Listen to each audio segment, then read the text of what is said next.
अस्सलामुअलैकुम वरहमतुल्लाहि वबरकातुहू। अल्हम्दुलिल्लाह वस्सलातु वस्सलामु अला खैरि खल्क़िल्लाह व अला आलिहि व सहबिहि अजमईन। अल्लाहुम्मा इन्ना नसअलुका इल्मन नाफ़िअन व रिज़्क़न तय्यिबन व अमलन मुतक़ब्बला। अल्लाहुम्मा या हय्यु या क़य्यूम बिरहमतिका नस्तगीथ अस्लिह लना शअनना कुल्लह व ला तकिलना इला अनफुसिना तर्फ़त ऐन। मुहतरम हाज़रीन मस्जिद व ख़वातीन इस्लाम, आम मुसलमानों के लिए अहम असबाक़ में तसलसल के साथ हम नमाज के मसाइल पढ़ रहे थे। इस तरह वज़ू के मसाइल भी हम पढ़ चुके हैं और भी कुछ मसाइल बाकी हैं। आज हम पढ़ेंगे वज़ू के फ़राइज़। वज़ू के 6 फ़राइज़ हैं। नंबर 1 चेहरा धोना, उसी में कुल्ली करना और नाक में पानी डालना भी शामिल है। नंबर 2 दोनों हाथों कहनियों समेत धोना। नंबर 3 पूरे सर का मसा करना, उसी में कान का मसा भी दाखिल है। नंबर 4 दोनों पैर टखनों समेत धोना। और नंबर 5 ये सारे आमाल को तरतीब से अदा करना। और नंबर 6 है तसलसल यानी पै दर पे धोना। ये 6 काम वज़ू के लिए फ़र्ज है। अल्लाह ताला ने फरमाया या अय्युहल्लज़ीना आमनू इज़ा क़ुमतुम इला स्सलाति फ़ग़सिलू वुजूहकुम व अयदियकुम इलल मराफ़िक़ वम्सहू बिरुऊसिकुम व अर्जुलकुम इलल कअबैन। ईमान वालो, जब तुम नमाज के लिए आओ तो अपने चेहरे धो लो और अपने हाथों को कहनियों समेत धो लो, अपने सर का मसा कर लो और अपने पैर टखनों समेत धो लो। इसी तरह चेहरा धोना, चेहरा दोनों हाथ दोनों पैर 3-3 मरतबा धोना सुन्नत है, मुस्तहब है और एक एक बार धोना फ़र्ज है। और सर का मसा सिर्फ एक बार किया जाएगा, जैसा कि कुरान और हदीस से साबित है। उससे ज़ायद मरतबा वज़ू के आज़ा धोना, यानी 3 से ज़ायद मरतबा वज़ू के आज़ा धोना ये मकरूह है। पहला फ़र्ज हमने पढ़ा गस्लुल वज्ह यानी चेहरे का धोना फ़र्ज है। इस पर अहले इल्म का इजमा है, किताब और सुन्नत से भी साबित है। जैसा कि अल्लाह ने फरमाया फ़ग़सिलू वुजूहकुम, अपने चेहरों को धो लो। चेहरे की हद कहाँ तक है? तो पेशानी के बालों से लेकर थोड़ी तक और एक कान से दूसरे कान तक ये चेहरे की हद है। दाढ़ी इसमें शामिल है या नहीं है? तो दाढ़ी में खला किया जाएगा। घनी दाढ़ी हो तो उसमें खला करेंगे। अगर दाढ़ी बिल्कुल घनी ना है, घनी नहीं है और चमड़ी दिख रही है तो 3 मरतबा में ही चेहरे को धोले काफ़ी है। अगर दाढ़ी घनी है तो चुल्लू पानी लेकर दाढ़ी में खला करना सुन्नत है। अल्लाह के नबी अलैहिस्सलातु वस्सलाम के मुतालिक आता है कान इज़ा तवद्दा अख़ज़ा कफ़्फ़ा मिन माइन। अल्लाह के नबी अलैहिस्सलातु वस्सलाम जब वज़ू करते तो पानी हाथ में लेते, फ़अदख़लहु तहत हनकिही फ़ख़ल्ललहु बिही, और अपने दाढ़ी के नीचे पानी डालकर उसे खला करते। हकज़ा अमरनी अज़्ज़ा वजल, अल्लाह अज़्ज़ा वजल फरमाए, इसी तरह अल्लाह ताला ने मुझे हुक्म दिया है। चेहरे में मज़मज़ा और इस्तिंशाक़ यानी मुंह और नाक दाखिल है। चेहरे में मुंह और नाक दाखिल है। हदीस में इज़ा तवद्दअत फमज़मिज़, जब तुम वज़ू करो तो मुंह में पानी लेकर कुल्ली करो। एक और रिवायत में फरमाया बालिग़ फ़िल इस्तिंशाक़ इल्ला अन तकुना साइमन, नाक में पानी लेने में मुबालगा करो इल्ला ये कि तुम रोज़े से हो, यानी रोज़े की हालत में मुबालगा पानी लेकर मुबालगा करना, नाक में पानी लेना कसरत से मना है।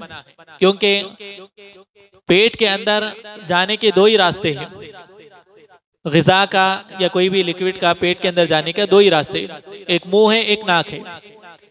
इसके अलावा तीसरा रास्ता नहीं है जो मैदे तक पहुंचे। इसीलिए जब डॉक्टर इलाज करते हैं और मुंह से कोई ग़िज़ा नहीं पहुंचा सकते तो नाक के जरिए लिक्विड पहुंचाते हैं, कान के जरिए, आँख के जरिए नहीं पहुंचाई जाती। इसीलिए अल्लाह के नबी अलैहिस्सलातु वस्सलाम ने भी जब हालत सौम में, हालत रोज़े में हो तो नाक में पानी लेकर मुबालगा करने से मना किया है। और अगर कोई जानबूझकर नाक में पानी लेता है और उसमें मुबालगा करता है, यानी कसीर तादाद में पानी लेता है जिसकी वजह से हलक में उतर जाए, तो उसका रोज़ा टूट जाएगा। इल्म रखते हुए अगर कोई करता है तो, अगर गलती से हो जाए, जिहालत की वजह से हो जाए तो उसमें कोई हर्ज नहीं है। और एक रिवायत में अल्लाह के नबी अलैहिस्सलातु वस्सलाम ने फरमाया, इज़ा क़ामा अहदुकुम मिनन नौम, जब कोई तुम में से नींद से उठे, फलियजअल फी मनखरिही मिनल मा सुम्मा यस्तनसिरहु, तो उसे चाहिए कि अपने नाक, नींद में से उठने के बाद अपने नाक में पानी दाखिल करें और फिर उसकी नाक साफ करें। फ़इन्न शैतान यबीतु अला ख़याशिमी, क्योंकि शैतान उसके नाक के बांसे में सोता है। तो नींद में से उठने के बाद भी नाक में पानी लेकर नाक साफ करना ये ज़रूरी है, वाजिबात में से है। और ये सुन्नत है जो सुनने महजूरा, यानी हम में से अक्सर इस सुन्नत को छोड़ चुके हैं। इल्ला ये कि हम में से कुछ लोग करते होंगे जिसे अल्लाह ने तौफीक दी है, लेकिन अक्सर हम में से इस सुन्नत को छोड़े हुए हैं। नींद से उठने के बाद नाक में पानी दाखिल करके नाक को झाड़ना, ये अल्लाह के नबी अलैहिस्सलातु वस्सलाम की सुन्नत है और उस सुन्नत को दोबारा जिंदा करना चाहिए। इन तमाम अहादीस में मज़मज़ा और इस्तिंशाक यानी नाक कुल्ली करना और नाक में पानी लेने के वजूब पर दलालत करते हैं, क्योंकि सारे अहादीस में अल्लाह के नबी अलैहिस्सलातु वस्सलाम ने हुक्म दिया है कि तुम ऐसे करो, ऐसे करो। और जब अल्लाह के नबी अलैहिस्सलातु वस्सलाम किसी चीज़ का हुक्म दे और उससे माने कोई चीज़ ना हो तो फिर वो वजूब पर दलालत करता है। इससे ये बात मालूम हुई कि चेहरे में मुँह और नाक दाखिल है। अब अगर कोई बोले कि चेहरे में आँख भी दाखिल है, लिहाजा आँख में भी पानी डालना चाहिए वुजू करते वक्त, तो जवाब है कि अल्लाह के नबी अलैहिस्सलातु वस्सलाम ने ऐसा नहीं किया है। यानी वुजू करते वक्त आँख में मुस्तकिल पानी नहीं डालेंगे, क्योंकि अल्लाह के नबी अलैहिस्सलातु वस्सलाम की सुन्नत नहीं है। चेहरे में मुँह और नाक दाखिल है, उतना ही धो लें तो वुजू हो जाएगा। नंबर 2 है फ़राइज़ वुज़ू में गस्लुल यदैनि मअल मिरफ़क़ैन, यानी दोनों हाथों का कहनियों समेत धोना, कहनियों तक नहीं धोना बल्कि कहनियों समेत धोना, कहनी भी उसमें शामिल है। अगर कोई सिर्फ कहनी तक धोकर रुक जाता है और मुकम्मल कहनी नहीं धोता है तो फिर उसका वुज़ू नहीं हुआ। कहनियों समेत उसको धोना चाहिए। और उंगलियों से लेकर कहनियों तक धोना, यानी उंगलियों से लेकर कहनियों, उंगली से लेकर कहनियों तक धोना जरूरी है। ये बात क्यों कही गई? बाज लोग वुज़ू करते वक्त शुरू में दोनों कफ, दोनों हाथों को धो लेते हैं यहाँ तक, फिर जब हाथ धोने की बारी आती है तो ज़िराएन यानी कलाई से शुरू करते हैं, उंगलियों से शुरू नहीं करते, कलाई से शुरू करते, क्योंकि ये समझते कि हिस्सा तो कच्चा है ना, तो बाकी हिस्सा कच्चा कर ले काफ़ी, यहाँ पर कच्चा करना मकसद नहीं। शरई तरीक़े पर जो अल्लाह के नबी अलैहिस्सलातु वस्सलाम ने बतलाया उसको वैसे करना है, क्योंकि यद का इतलाक़ पूरे हाथ पर होता है, ज़िराएन से यानी कलाई से नहीं होता, बल्कि पूरे हाथ पर यद का इतलाक़ होता है।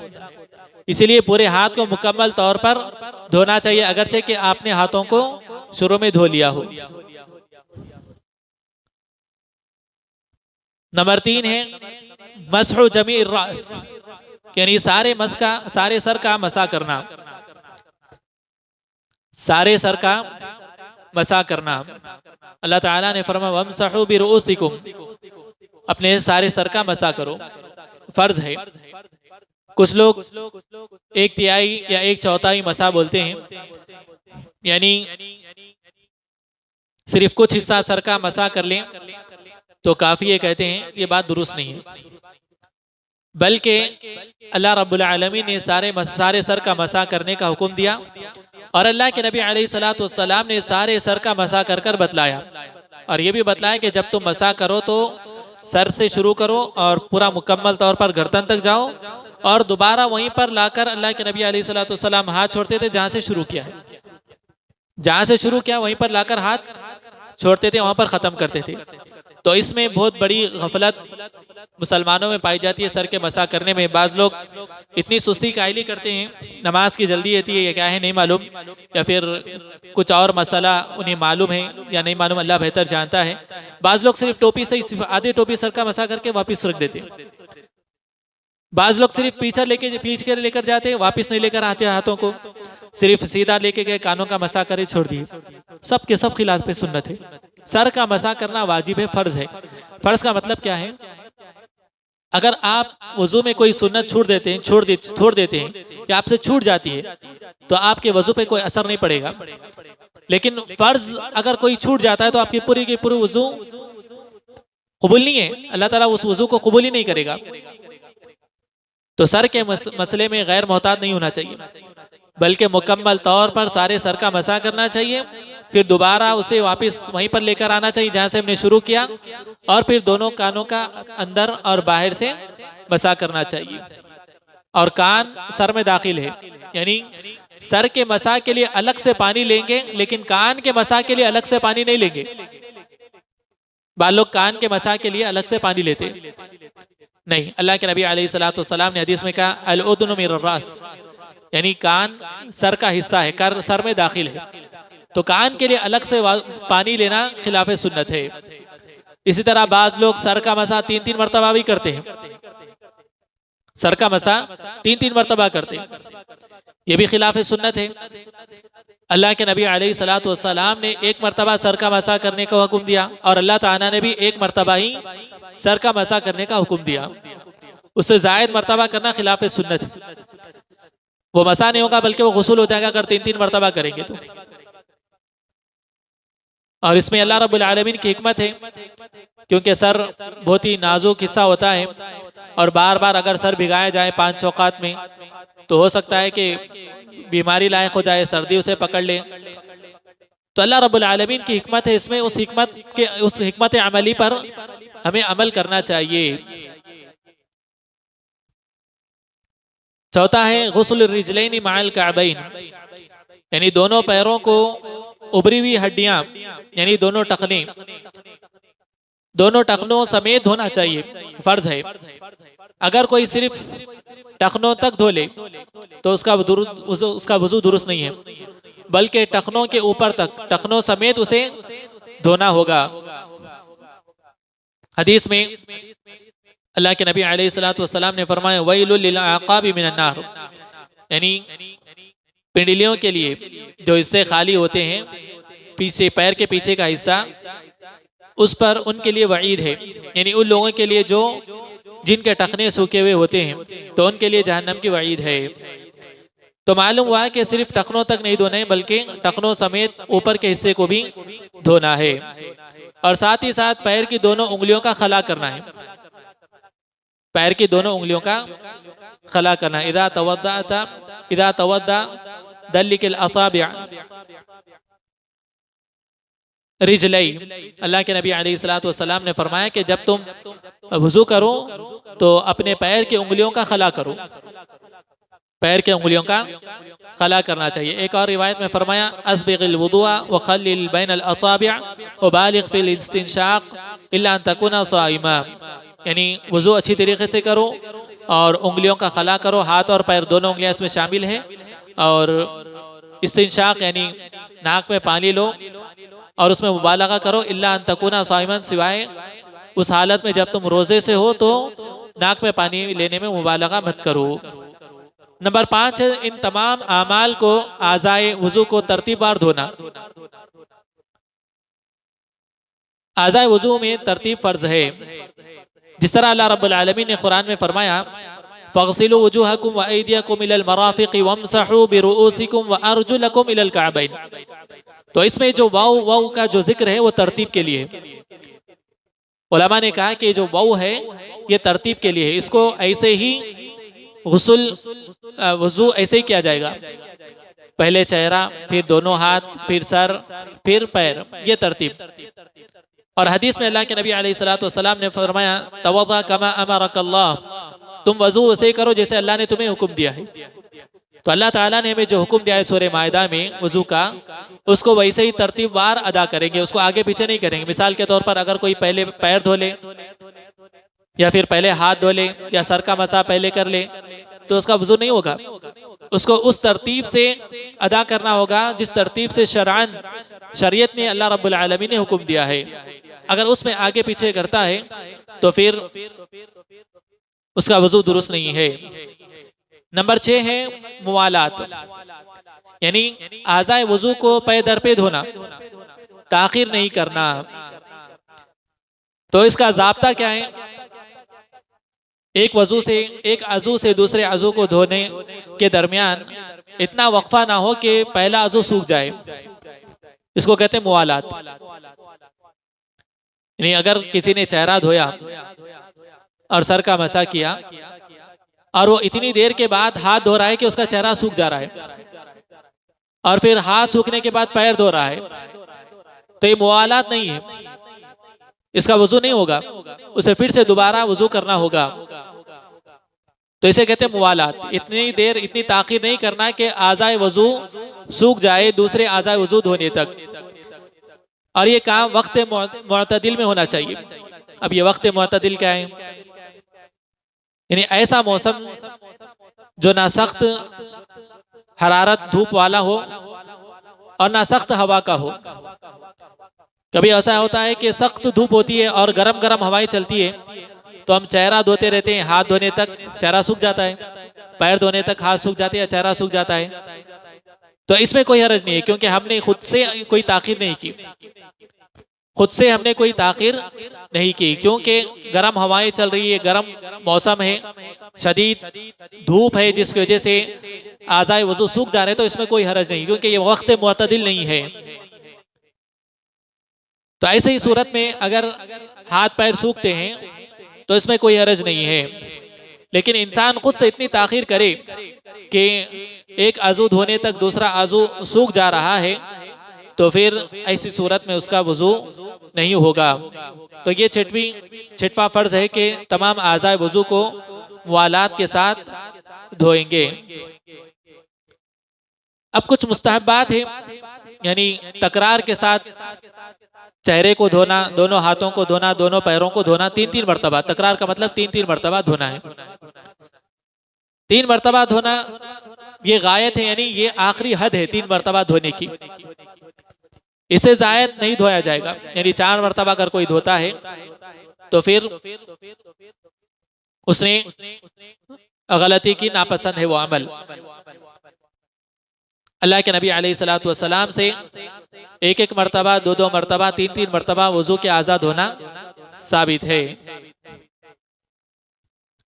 इसी तरह मुलफ़क़न वजू भी साबित है। मुलफ़क़न वजू क्या है? यानी बाज़ आज़ा को 3 मरतबा धोना, बाज़ आज़ा को 2 मरतबा, 1 मरतबा धोना, ये भी अल्लाह के नबी अलैहिस्सलातु वस्सलाम से साबित है। मिसाल के तौर पर आपने चेहरा 3 मरतबा धोया, हाथ 2 मरतबा धोए, कोई अर्ज नहीं। चेहरा 1 मरतबा धोया, हाथ 2 मरतबा धोए, पैर 3 मरतबा धोए, कोई अर्ज नहीं, कर सकते। इसको होते मुलफ़क़न।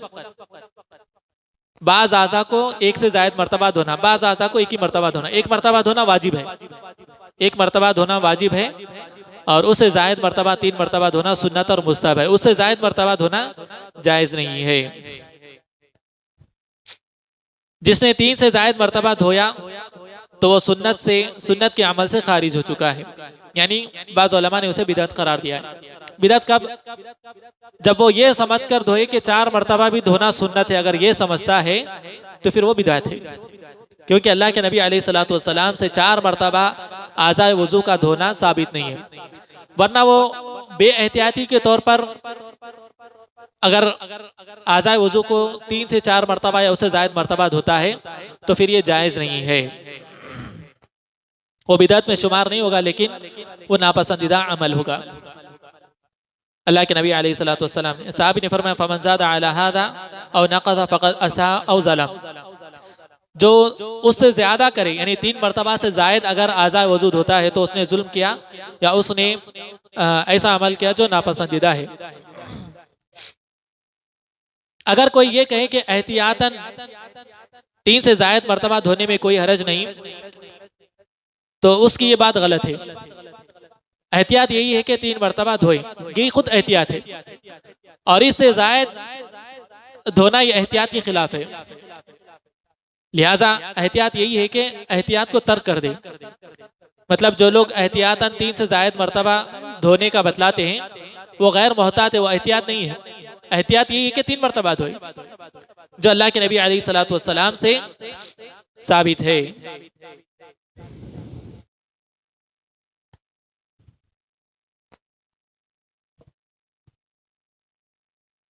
सर का मसा करना तो 1 मरतबा करना, ये तो इस बारे में अभी आपने सुना कि सर और कान ये दोनों एक ही हिस्सा है और कान के लिए अलग से पानी नहीं लेंगे।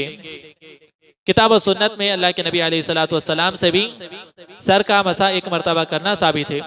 यानी हदीस में अल्लाह के नबी अलैहिस्सलातु वस्सलाम ने वजू किया और कुल्ली की और नाक में पानी लिया और चेहरा 3 मरतबा धोया, हाथ 3 मरतबा धोए और दूसरे हाथ को 3 मरतबा दिया। वमसा बिरासिही, और सर का मरतबा 1 मरतबा किया।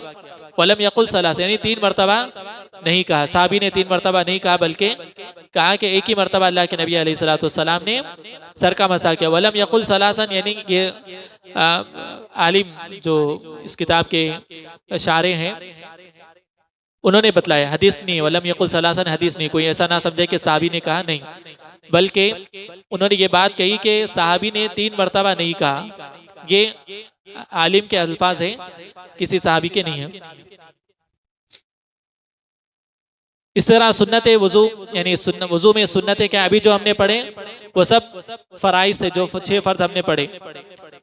अब सुन्नत में, वजू में सुन्नतें क्या है? दोनों हाथों का धोना, यानी शुरू में दोनों हाथों का ये धोना सुन्नत है। इसी तरह 1 से जायद मरतबा धोना आज़ाए वजू को, ये भी सुन्नत है। अच्छा, अब यहाँ पर एक और मसला है, गर्दन का मसा। सर के मसे के साथ क्या गर्दन का मसा करेंगे? तो गर्दन का मसा करना अल्लाह के नबी अलैहिस्सलातु वस्सलाम से साबित नहीं। किसी भी हदीस से अल्लाह के नबी अलैहिस्सलातु वस्सलाम से गर्दन का मसा साबित नहीं है। अब बाज़ लोग जो गर्दन का मसा करते हैं उसको सुन्नत कहते हैं। अगर वो ज़ईफ़ रिवायत से इस्तदलाल करते होंगे तो अलग चीज़ है, या फिर अगर वो कहते हैं कि हमारे फ़ुक़हा के नज़दीक गर्दन का मसा करना भी जायज़ है, तो ये दीन में एक इजाफी चीज़ है जो कि बिदअत है। या फिर कोई ये कहता है कि गर्दन का मसा करने से दिमाग को सुकून मिलता है या दिमाग को ठंडक राहत पहुंचती है, तो ये उनकी अपनी बातें हैं। हो सकता है कि तिब में ये सब चीज़ें हों, लेकिन इबादत को अल्लाह के नबी अलैहिस्सलातु वस्सलाम ने जिस शक्ल में अंजाम दिया है उसको उसी शक्ल में अंजाम देंगे। अगर उस चीज़ को हम, साइंस को अगर हम इबादत में लेकर आएंगे तो दुरुस्त नहीं होगा। अगर उसमें वाकई में ये चीज़ होती कि उसमें इंसान को राहत होती, फ़ायदा होता, तो अल्लाह के नबी अलैहिस्सलातु वस्सलाम ज़रूर बतला कर जाते। क्योंकि हर वो खैर जो हमें अल्लाह से करीब कर दे, जो हमारे लिए फ़ायदामंद हो, अल्लाह के नबी अलैहिस्सलातु वस्सलाम ने वो बतलाया है।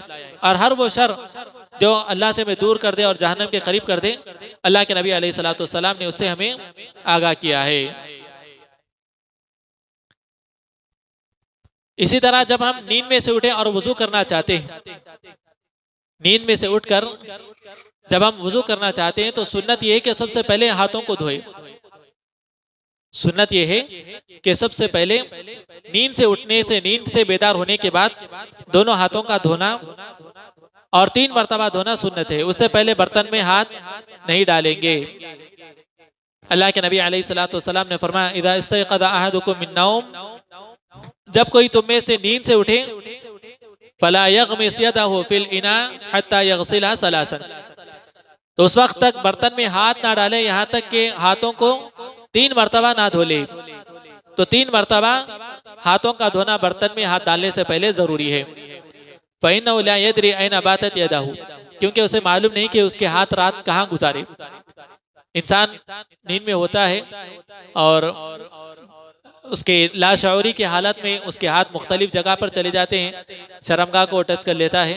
तो ऐसे में उसके ऊपर ज़रूरी है कि वो नींद में से उठने के बाद अपने हाथों को मुकम्मल 3 मरतबा अच्छे से धो ले, फिर उसके बाद वो बर्तन में हाथ डाल सकता है, खाने गिलास को पकड़ सकता है, या जो भी खाने पीने की चीज़ें इस्तेमाल करना चाहे तो कर सकता है। ये भी वो सुन्नत है जो अक्सर मुसलमानों से छूट चुकी है। जैसे ही नींद में से उठे, गिलास लेते हैं, पानी पीना शुरू कर देते हैं, या बर्तन पकड़ लेते हैं, खाने पीने की अशिया को ले लेते हैं, ये सब खिलाफ सुन्नत है। ऐसा करना नापसंदीदा अमल है। अच्छा, क्या अगर कोई नींद में से उठकर डायरेक्ट अगर किसी बर्तन में पानी में हाथ डाल देता है तो फिर क्या वो पानी नजीस है, उसको फेंक देना चाहिए? तो पानी नजीस नहीं होगा, पानी इस्तेमाल कर सकते हैं। लेकिन ये जो शख्स जिसने हाथ नहीं धोया डायरेक्ट बर्तन में हाथ डाल दिया, वो गुनाहगार है, वो गुनाहगार है, लेकिन उसकी वजह से पानी नापाक नहीं होगा। तो क्या सिर्फ रात की नींद में ये हुक्म है? अगर कोई रात में सोकर उठता है तो उसके लिए ये हुक्म है, या दिन के औकात में भी अगर कोई सोकर उठता है तो उसके लिए ये हुक्म है? तो बाज़ उलमा ने कहा कि चूंकि हदीस में ऐना बात यादा हूँ, यानी रात का जिक्र है, इसलिए ये हदीस रात के साथ खास है। यानी रात में अगर कोई सोकर उठता है तो वो उठने के बाद अपने हाथों को 3 मरतबा धोएगा। लेकिन जो लोग दिन में सोते हैं वो इसमें दाखिल नहीं है। बाज़ उलमा ने कहा कि ये चूंकि अक्सर इंसान जो आराम करता है वो रात का टाइम है, अक्सर सोने का जो वक्त है वो रात का वक्त है, इसलिए अगलबियत ज्यादा अमल जिस पर होता है उस ताल्लुक से अल्लाह के नबी अलैहिस्सलाम ने बतलाया। वरना अगर कोई दिन में भी एक लॉन्ग टाइम तक सोता है, तवील वक्त तक अगर कोई सोता है तो वो भी इस हुक्म में शामिल है। अगर कोई दिन के औकात में भी ज्यादा देर तक अगर सोता है और फिर वो उठने के बाद बर्तन में हाथ डालना चाहता है तो फिर उससे भी चाहिए कि वो पहले हाथ धो ले।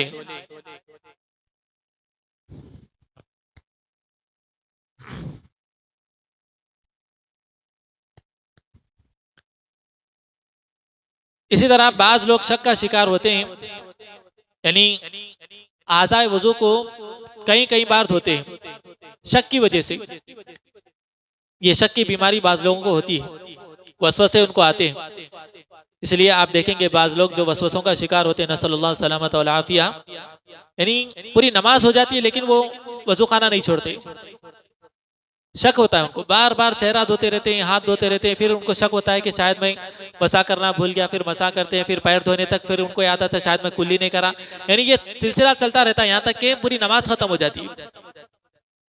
तो ऐसे में ये शक की बीमारी से निकलना चाहिए, ये शक की बीमारी से निकलना चाहिए। और बाज लोग मुबालगे के तौर पर बार बार आज़ाए वजू को धोते रहते हैं, ऐसा नहीं करना चाहिए। हदीस में अल्लाह के नबी अलैहिस्सलाम ने फरमाया, इन्नहु सयकुनु फी हादिल उम्मती कौमुन यअतदूना फित तहूरी वद्दुआ, अनकरीब मेरी उम्मत में ऐसी कौम आएगी जो तहारत में और दुआ में हद से बढ़ जाएगी, तहारत में और दुआ में हद से बढ़ जाएगी।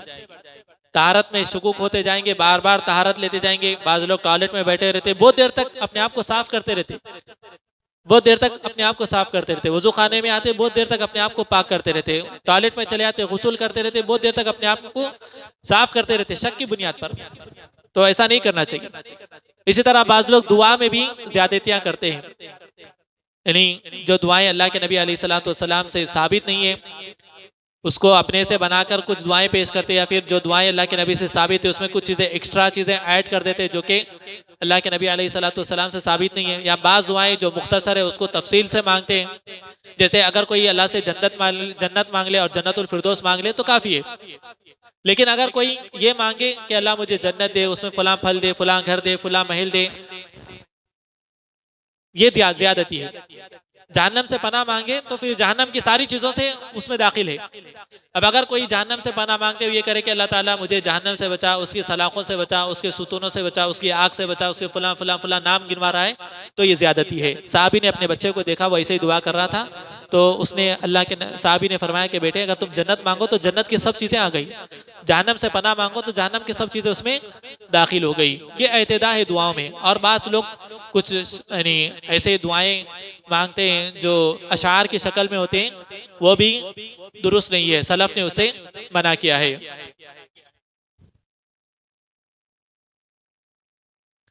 इसी तरह वुजू के बाद कुछ लोग अंगूठों को चूमते हैं या शहादत की उंगली आसमान की तरफ उठाकर कलमा पढ़ते हैं। ये भी अंगूठे चूमना बिदअत है, अल्लाह के नबी अलैहिस्सलातु वस्सलाम से साबित नहीं है। इस तरह का अमल नहीं करना चाहिए। और इसी तरह वुजू के बाद आसमान की तरफ देखकर शहादत की उंगली उठाकर अशहदु अल्ला इलाहा इल्लल्लाह व अशहदु अन्ना मुहम्मदन अब्दुहु व रसूलुहु, ये पढ़ना भी बिदअत है, साबित नहीं है। अलबत्ता सिर्फ दुआ पढ़ना साबित है, लेकिन शहादत की उंगली उठाना और आसमान की तरफ देखकर शहादत की गवाही देना ये खिलाफ सुन्नत है अल्लाह के नबी अलैहिस्सलातु वस्सलाम से। इस तरह का अमल साबित नहीं है। क्या टखनों के नीचे इजार पैंट हो तो क्या उसका वजू टूट जाएगा या उसको दोबारा वजू करना पड़ेगा? एक हदीस है अबू दाऊद की जिसे उलमा ने उसे ज़ईफ करार दिया है। इमाम नववी रहमतुल्लाह ने अगरचे कि उसको सही करार दिया है, लेकिन बाज़ उलमा ने उसे ज़ईफ करार दिया है। तो राज कौल यही है कि अगर कोई टखनों के नीचे पैंट को लटकाता है तो उसका वजू नहीं टूटेगा, लेकिन वो कबीरा गुनाह का मुर्तकिब है, वो कबीरा गुनाह का मुर्तकिब है, सख्त सजा है उसके लिए। अल्लाह के नबी अलैहिस्सलातु वस्सलाम ने सख्त वईद बतलाई है जो अपने पैंट को, अपने पैजामे को टखनों के नीचे लटकाते हैं। फरमाया कि 3 लोग ऐसे हैं जिन्हें क़यामत के दिन अल्लाह ताला ना पाक करेगा, ना माफ़ करेगा, ना उनकी तरफ रहमत की नज़र से देखेगा, उनके लिए जहन्नम है। साहबी ने कहा खाबू व खसीरू, अल्लाह के नबी ऐसा शख्स तो बर्बाद हो गया, हलाक हो गया, कौन है ये लोग? कहा कि उनमें से एक अलमुज़बिल इज़ार हो, जो अपने पैंट को अपने टखनों के नीचे लटकाता है। इसी तरह अल्लाह के नबी अलैहिस्सलातु वस्सलाम ने फरमाया जो कपड़ा टखनों के नीचे होगा उसका वो हिस्सा जहन्नम में होगा। तो इसके लिए सख्त वईद है, बहुत बड़ा गुनाह है, लेकिन इस वजह से वजू नहीं टूटेगा। वल्लाहु आलम। अल्लाह रब्बुल आलमीन हम तमाम को किताब सुन्नत पर अमल करने की तौफीक अता फरमाएं और अपने अमाल की इस्लाह करने की तौफीक अता फरमाएं। आमीन। अक़ूलु क़ौली हाज़ा व अस्तग़फ़िरुल्लाह लि व लकुम व लिसाइरिल मुस्लिमीन फस्तग़फ़िरूहु इन्नहु हुवल गफ़ूरुर रहीम। अस्सलामु अलैकुम व रहमतुल्लाहि व बरकातुहू।